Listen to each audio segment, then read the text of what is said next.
week. That is super fast. That is incredibly fast. I am happy to join with you today in what will go down in history. Seja quem você for, seja qualquer posição que você tenha na vida, faça tudo com muito amor e com muita fé em Deus, que um dia você chega lá, de alguma maneira você chega.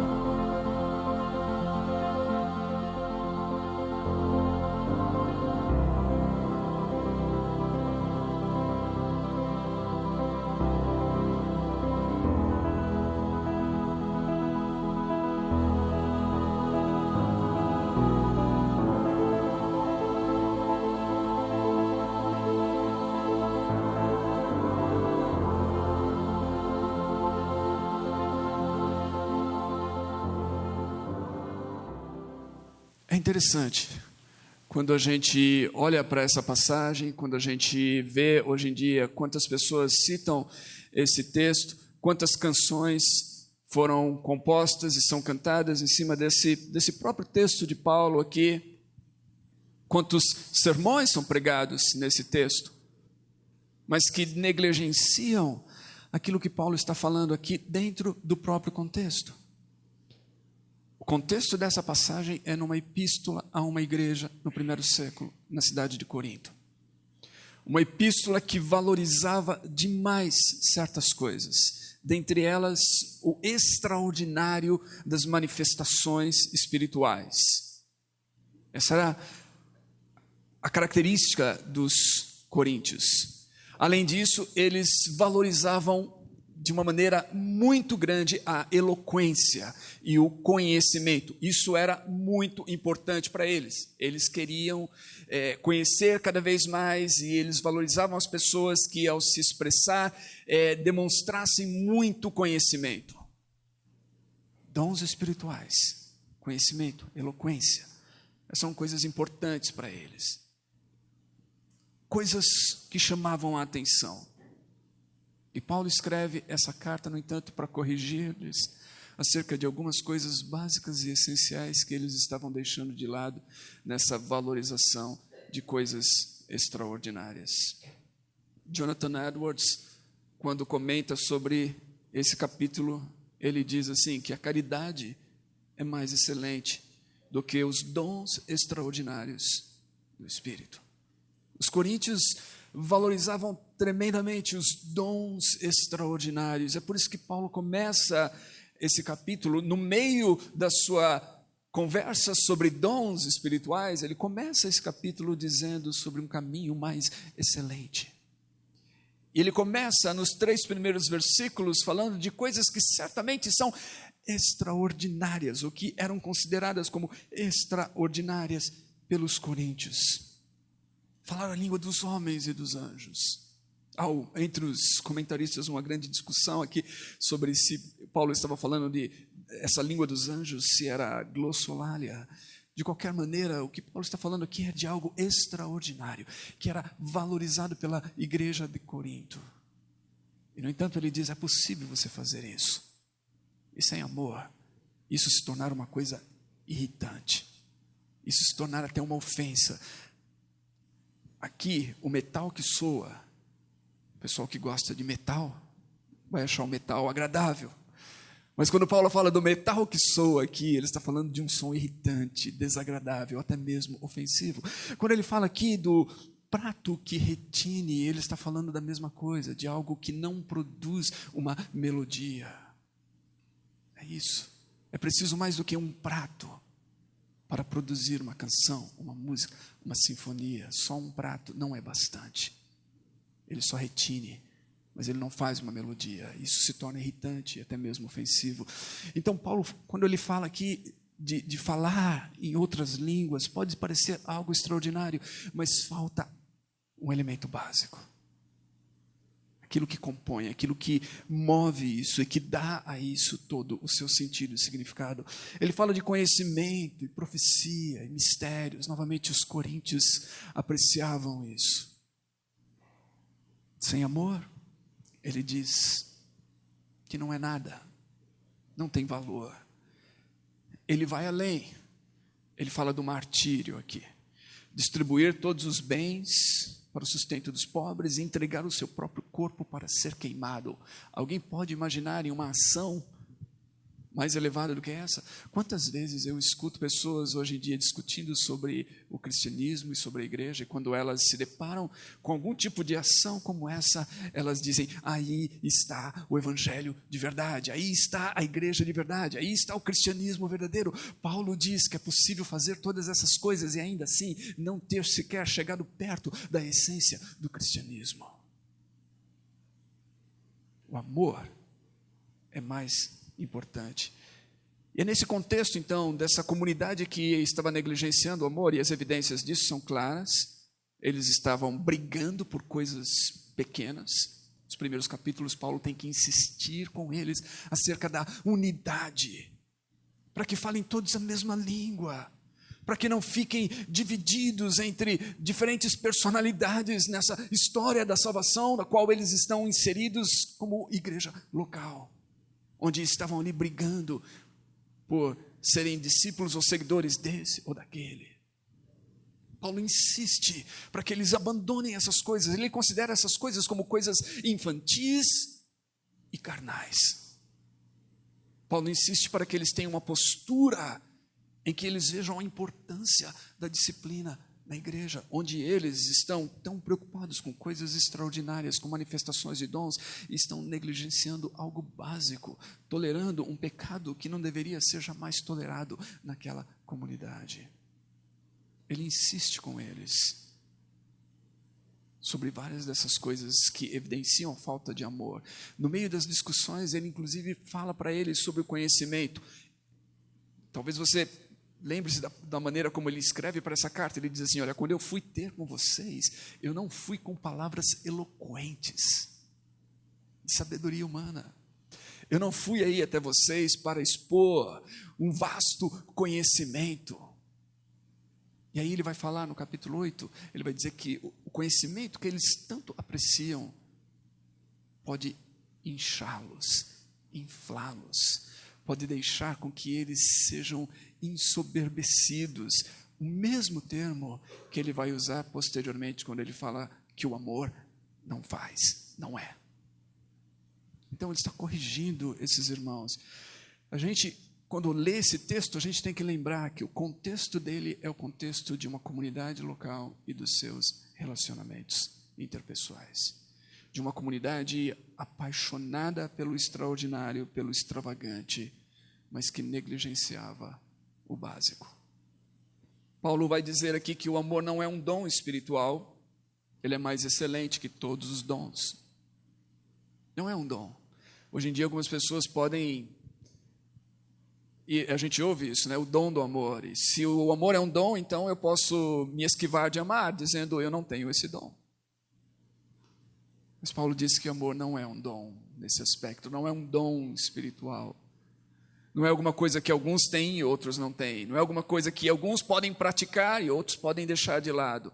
Não é alguma coisa que nesse aspecto de dons espirituais, talvez alguns tenham uma capacidade extraordinária de amar, enquanto outros podem apenas demonstrar um pequeno amor, esporadicamente, e sair disso dizendo, não é o meu dom.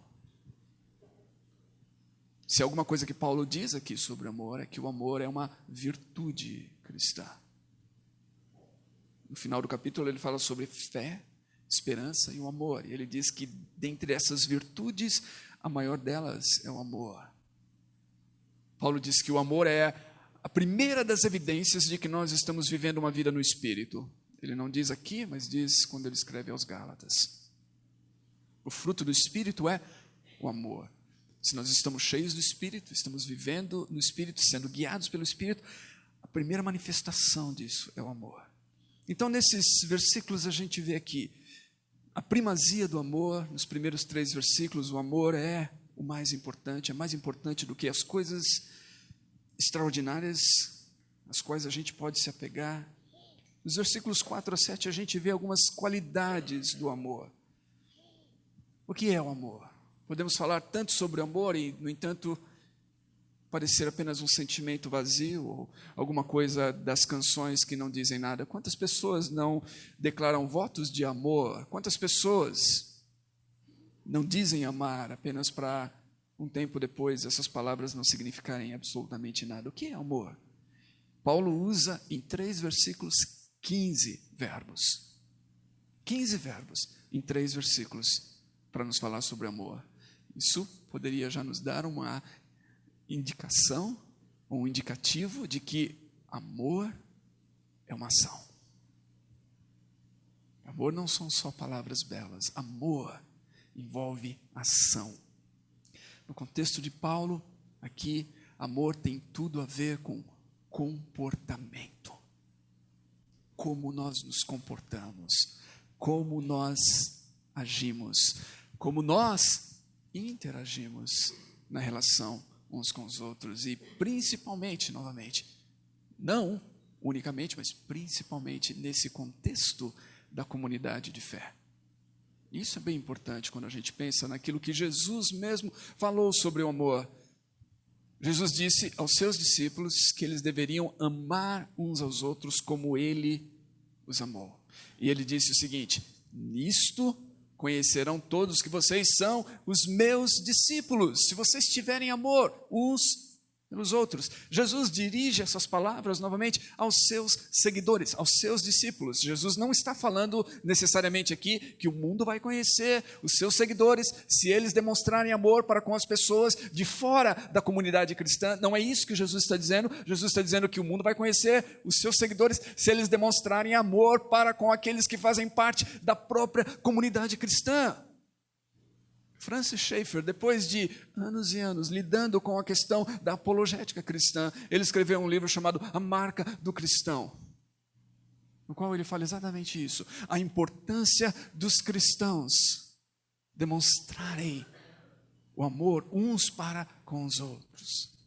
A comunidade de fé, talvez uma das maiores acusações que o mundo pode oferecer contra nós, igreja, diz respeito ao fato de que nós não somos muitas vezes tão caridosos para com os nossos irmãos de fé, quanto nós queremos demonstrar ser caridosos para com aqueles que não fazem parte da nossa comunidade de fé. Por isso, essas palavras são tão importantes. Aqui há uma descrição do amor feita por Paulo, chamando os cristãos de Corinto para um comportamento entre eles, na comunidade de fé, que demonstrasse esse amor. As qualidades do amor. Ele começa com 2 positivas, ele diz aquilo que o amor é, depois ele fala 8 negativos, aquilo que o amor não é. E depois ele termina com 4 declarações sobre aquilo que o amor sempre faz, sempre é. Primeiro, o amor é. Ele diz que o amor é paciente, ou sofredor, esse tipo de paciência que é uma paciência que é sofredora, é uma paciência que traz a ideia de longanimidade, é a disposição de ser paciente longamente, sofrendo pacientemente. Ele diz que o amor é bondoso ou benigno. Tanto essa paciência que Paulo está falando aqui, quanto essa bondade ou benignidade, elas representam 2 lados da atitude humana para com da atitude divina para com a humanidade.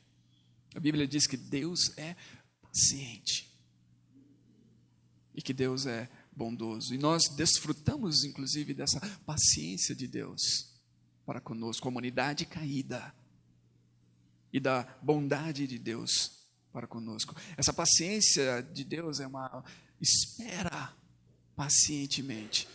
Quando alguns teólogos falam de Deus como um Deus sofredor, nós poderíamos até imaginar que essa ideia da paciência de Deus esteja ligada a essa disposição de Deus de sofrer. Deus é bondoso. Então, a paciência traz essa ideia. E a bondade de Deus, dessa atitude divina para conosco, isso nos indica que o amor nos coloca de fato em contato com Deus.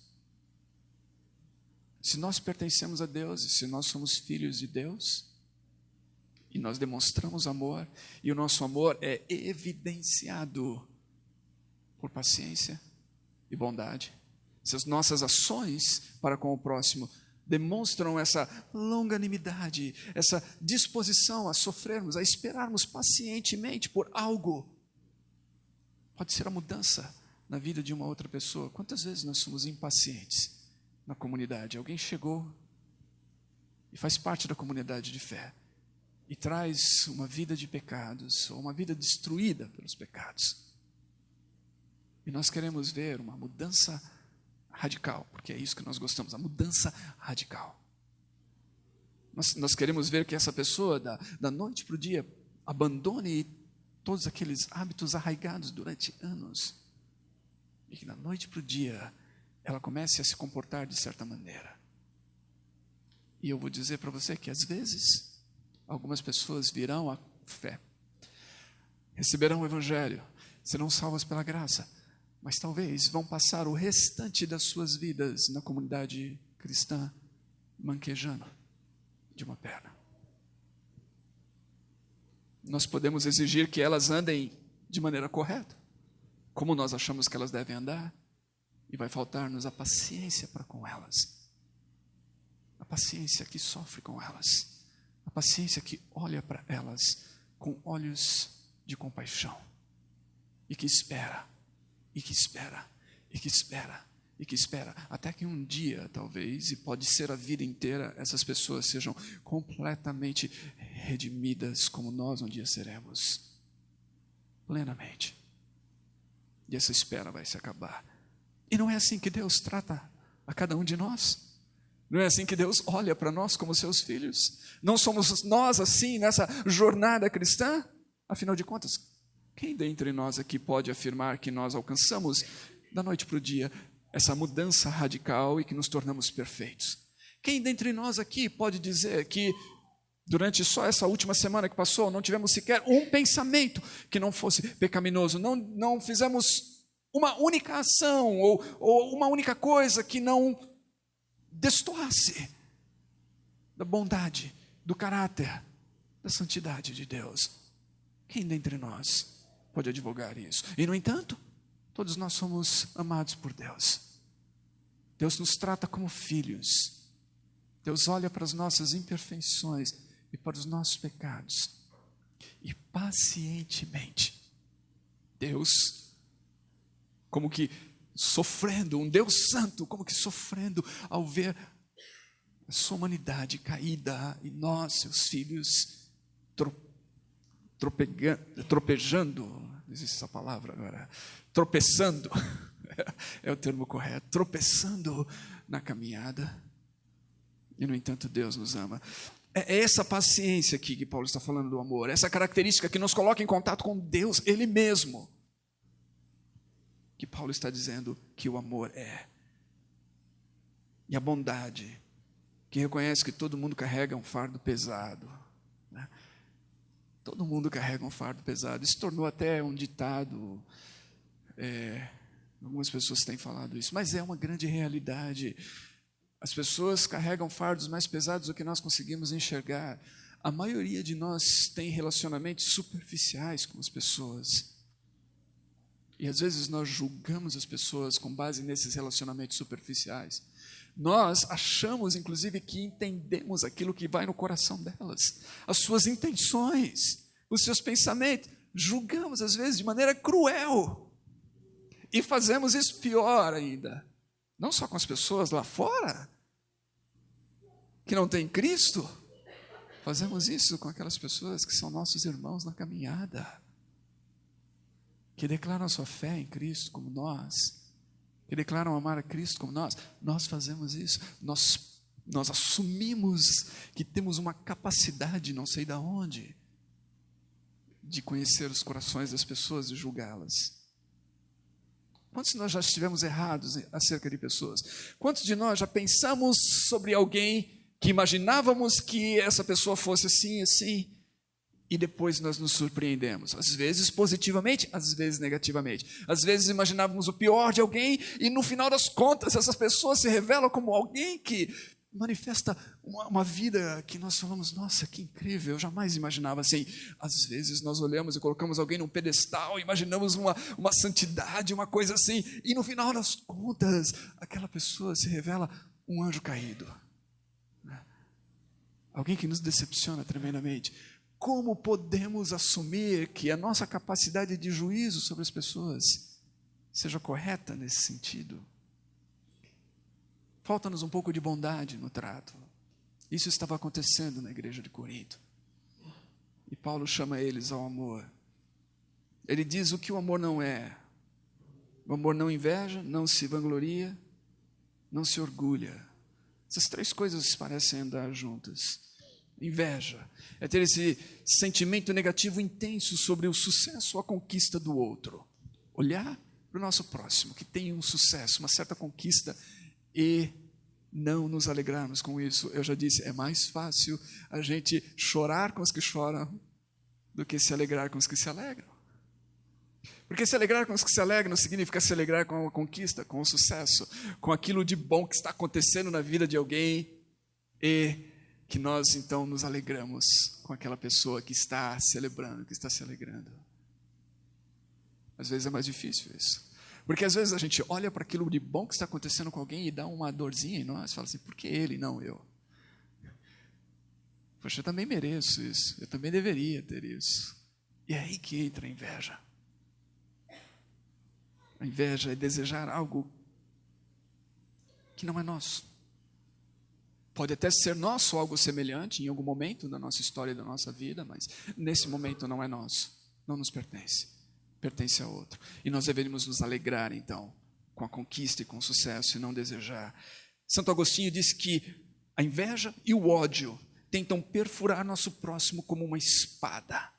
Todavia, a lâmina não pode alcançá-lo, a menos que primeiro passe pelo nosso próprio corpo.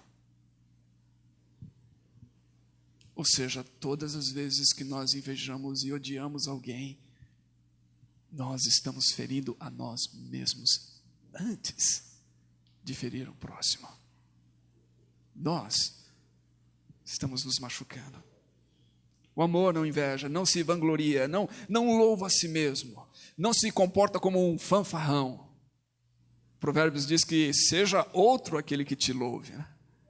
Mas muitas vezes, por falta de amor, nós estamos tentando nos colocar para cima, nos louvar.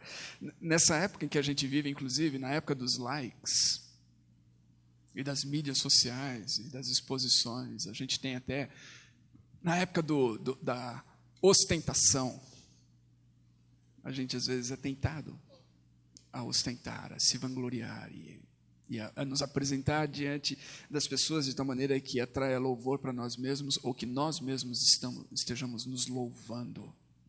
O amor não faz isso.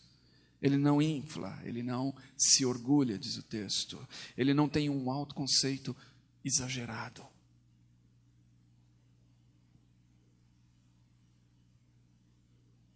É assim que a gente vive. Pensa bem, todas essas coisas têm a ver com comportamento.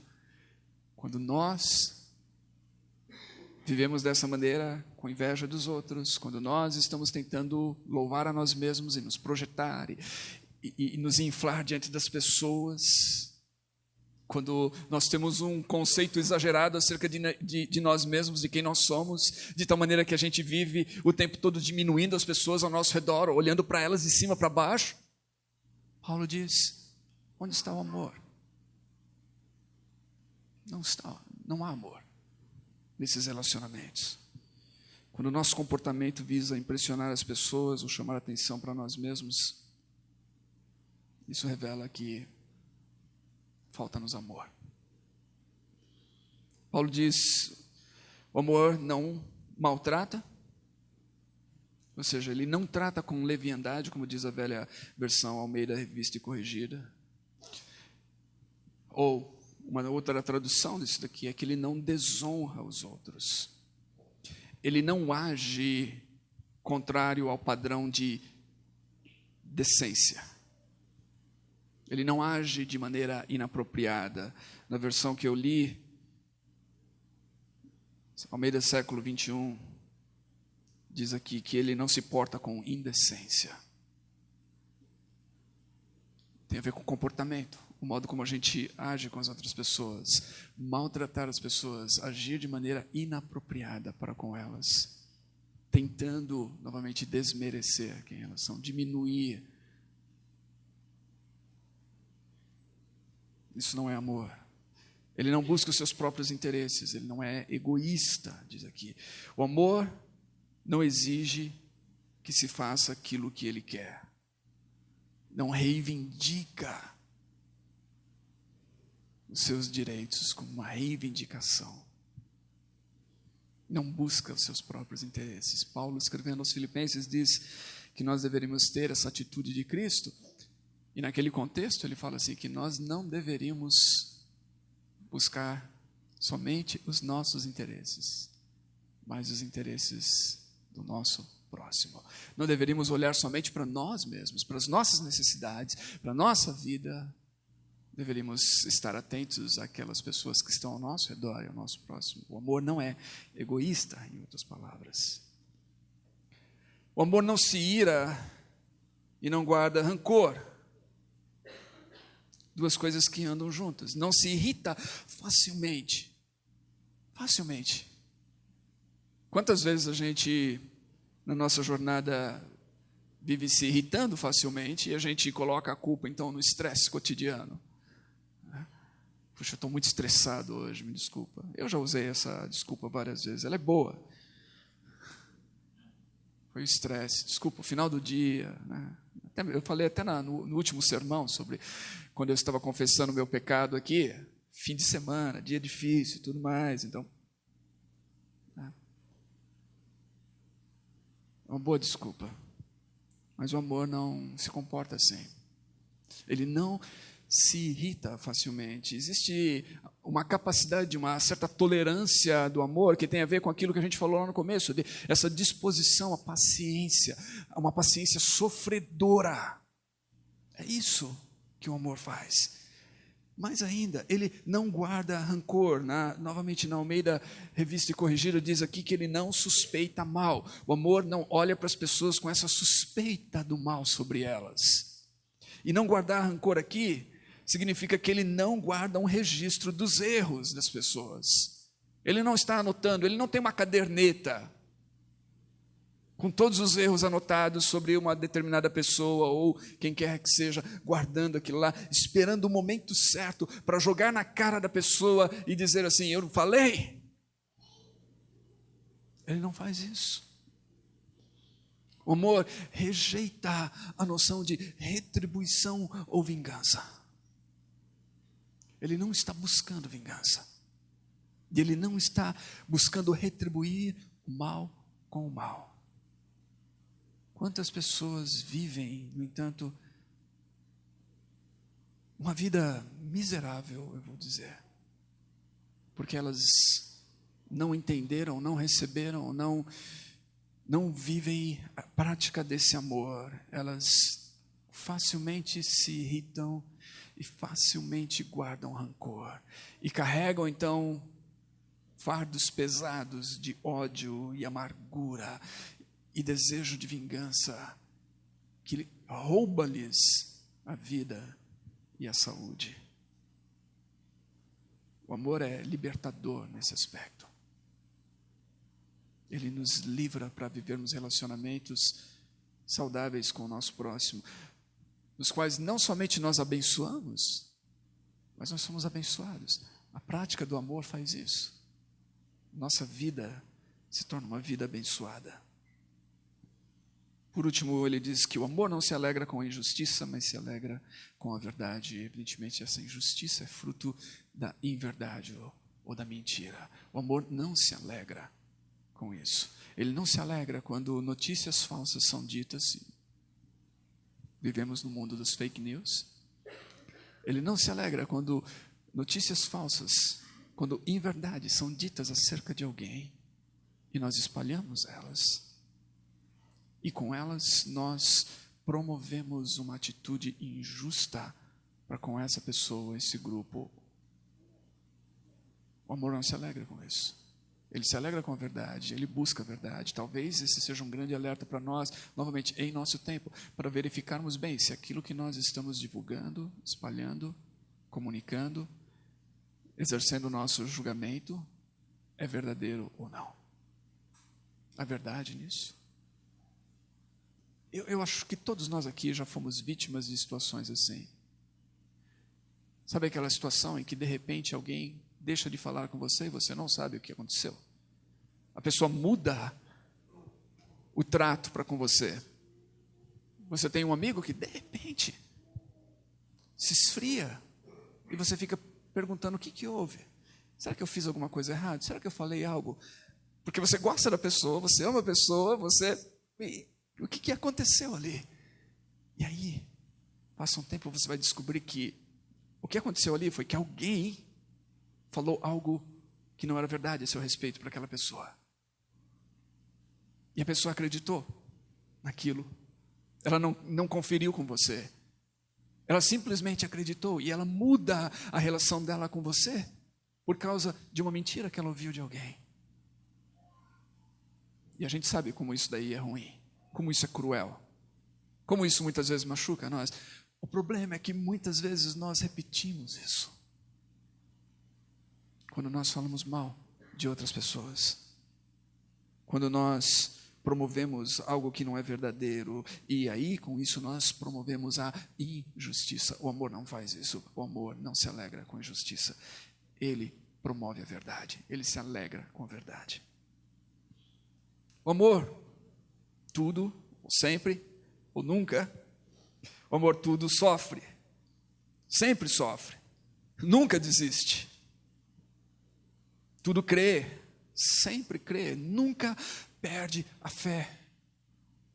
Tudo espera, sempre espera. Sempre tem esperança. Tudo suporta, sempre suporta. Persevera em todas as circunstâncias. Persevera em todas as circunstâncias. Isso é o amor. Assim é o amor. Versículo 8, quando a gente experimenta e conhece esse tipo de amor, Paulo diz a promessa do amor. Ele fala que este amor do qual ele está falando aqui nunca perece. Este amor que ele está falando aqui, ele jamais, como diz na Almeida 21, jamais será vencido. O extraordinário pode desaparecer.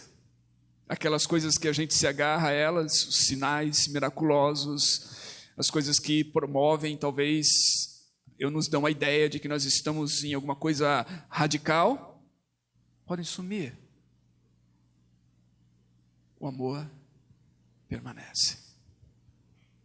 Durante esse período de leituras para essa série, algumas das coisas que eu tenho lido falam daquele chamado que atrai principalmente aos jovens e à juventude para uma vida radical. As palavras, novamente, são palavras que a gente geralmente vê associada a isso. Uma vida radical. Então, é um chamado para você viver de uma maneira radical, extraordinária. E muitos, hoje em dia, talvez sejam inspirados a isso. Então, é aquela situação assim, olha, eu vou viver, eu vejo a pobreza no mundo, eu vejo o sofrimento no mundo, eu vejo isso e aquilo. E se você quiser viver, então, para Cristo, viver de maneira radical para Cristo e tudo mais, você tem que abandonar certas coisas. É como se você tivesse que entrar para a ordem dos franciscanos, ou alguma coisa assim, ou uma versão moderna dela. Nos Estados Unidos eles chamam de os movimentos neomonásticos, ou neomonasticismo, né? Onde as pessoas estão dispostas a abrir mão dos seus bens, e disso e daquilo, porque agora o que realmente importa é o viver de maneira frugal, para que outras pessoas possam viver bem, ou ter o mínimo, alguma coisa assim. Isso apela novamente para muitos jovens. E muitos entram, então, se embarcam nisso como se essa fosse a vida extraordinária. E um dos riscos sobre isso, novamente, é que, em primeiro lugar, eu tenho notado há anos, principalmente em pessoas que se envolvem com o ministério para com pobres e necessitados, é o orgulho. Essas pessoas tendem a se posicionar como se elas tivessem uma espiritualidade mais elevada que os demais membros da igreja que não estão fazendo aquilo. Eu estou vivendo o cristianismo verdadeiro. Vocês são tudo meia boca ou falso. Porque se vocês fossem cristãos de verdade, realmente vocês estariam vivendo como eu. Vocês estariam ministrando a essas pessoas como eu estou ministrando. Vocês estariam fazendo o que eu estou fazendo. Mas como vocês não estão fazendo isso, vocês não têm o mesmo nível. É comum isso, é comum esse senso de orgulho, de soberba, de se colocar acima dos outros. Exatamente o que Paulo está falando aqui. Dar todos os seus bens aos pobres, se dispor ao martírio, com soberba, com orgulho, inflando-se a si mesmo. Onde está o amor? Não vale nada. Não tem valor. Então, nesse momento que a gente vê, muitas pessoas se embarcam nisso e depois de um tempo elas ficam cansadas, esgotadas. Algumas histórias que eu leio são histórias bem comuns, de pessoas que acabam mergulhando até num certo idealismo. Elas idealizam o que é a vida cristã radical e tudo mais, até que passa-se alguns anos, elas se encontram com um marido e 2 filhos, numa rotina doméstica. E aí? Essa vida ainda é radical? Talvez muito mais. Trocar fraldas, né?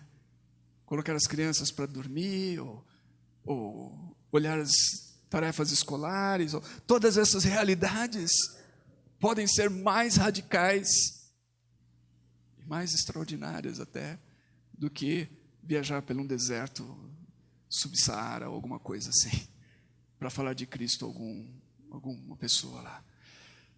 Mas nós, novamente, nós só enxergamos muitas vezes essas coisas extraordinárias em dons, em movimentos, em entregas, em chamados radicais, e deixamos de lado aquilo que faz parte do ordinário. O amor que Paulo está falando aqui deveria fazer parte da nossa relação comum, normal, uns com os outros. E quando nós entendemos isso, então, eu vou dizer para você novamente, aí sim nós temos algo extraordinário. Não porque ele é extraordinário na sua grandeza, na sua promoção, mas é porque o amor transforma até mesmo as pequenas ações que nós fazemos em algo belo. Eu já li aqui a história daquele médico que foi visitar Madre Teresa e as Irmãs da Caridade lá na Índia, e ele chega com as suas grandes doações, com seus grandes remédios, com toneladas de remédios e tudo mais. Ele chega lá para mudar a história das pessoas, e de repente alguém chega e manda ele ir levar baldes de lixo no lixão. E ele gasta o dia inteiro só carregando essas latas enormes de lixo, fétido para um lixão. No final do dia ele fala, peraí, o que é isso? Eu sou um médico, será que esse pessoal não tem noção? Eu sou um médico americano. E aí o que ele aprende naquela história? Eu já contei aqui, não. O que ele aprende quando ele está saindo, ele vê a frase escrita pela Madre Teresa, à mão, ele diz na parede. A frase ali que está escrita, ela diz assim, nós não podemos fazer grandes coisas, nós só podemos fazer pequenas coisas com muito amor. E é isso. É esse amor que Paulo está nos chamando aqui. É o amor, acima de tudo, o amor de Deus, porque nesse texto Paulo usa uma palavra diferente. Ele usa a palavra ágape. Como nós conhecemos e repetimos e entendemos que ela fala desse amor, que é o amor de Deus. Então, meus queridos, amor ordinário é aquilo que nós devemos praticar no trato para com o nosso próximo, que começa na comunidade cristã. Michael Horton disse, pare de sonhar e ame o próximo. Às vezes é exatamente o que nós precisamos fazer. Parar de sonhar com a aventura que nós vamos ter, com a missão que nós vamos ter, com a coisa extraordinária que nós vamos desenvolver do outro lado do mundo e começar a amar a pessoa que está do nosso lado, às vezes o nosso cônjuge. Às vezes os nossos filhos, às vezes o irmão sentado no banco ao nosso lado na comunidade cristã. Deixar esse idealismo todo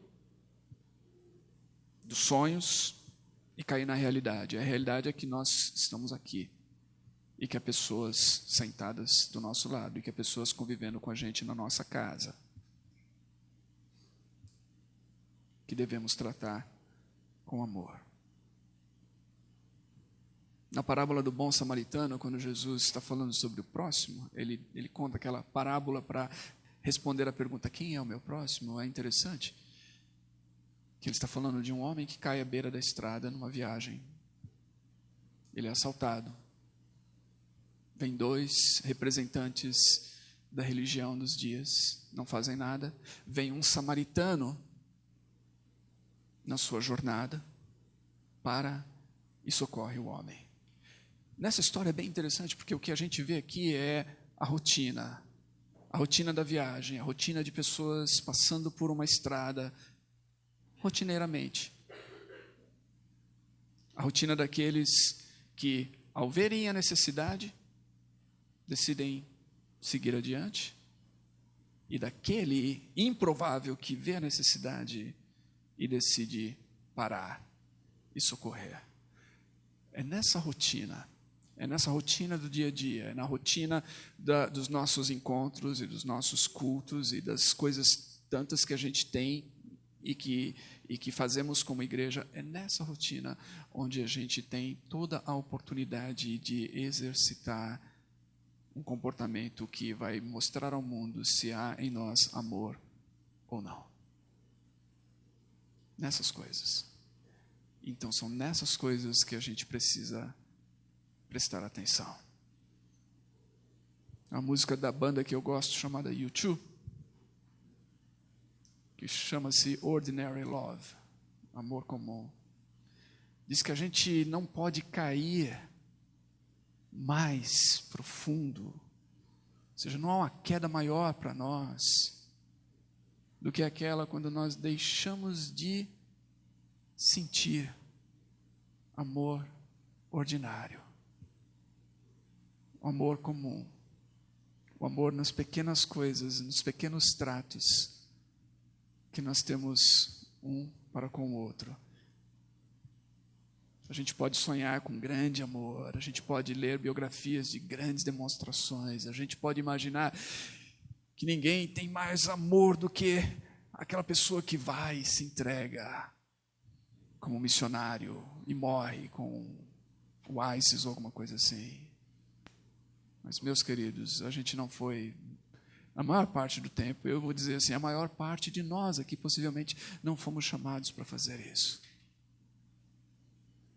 Mas todos nós fomos vocacionados e chamados para amar como Deus amou. João diz, nós o amamos porque Ele nos amou primeiro. E como fruto desse amor por Ele, nós amamos o nosso próximo. E se não houver isso, nada que a gente faça, por mais chocante, radical, extravagante, extraordinário que seja, tem valor algum.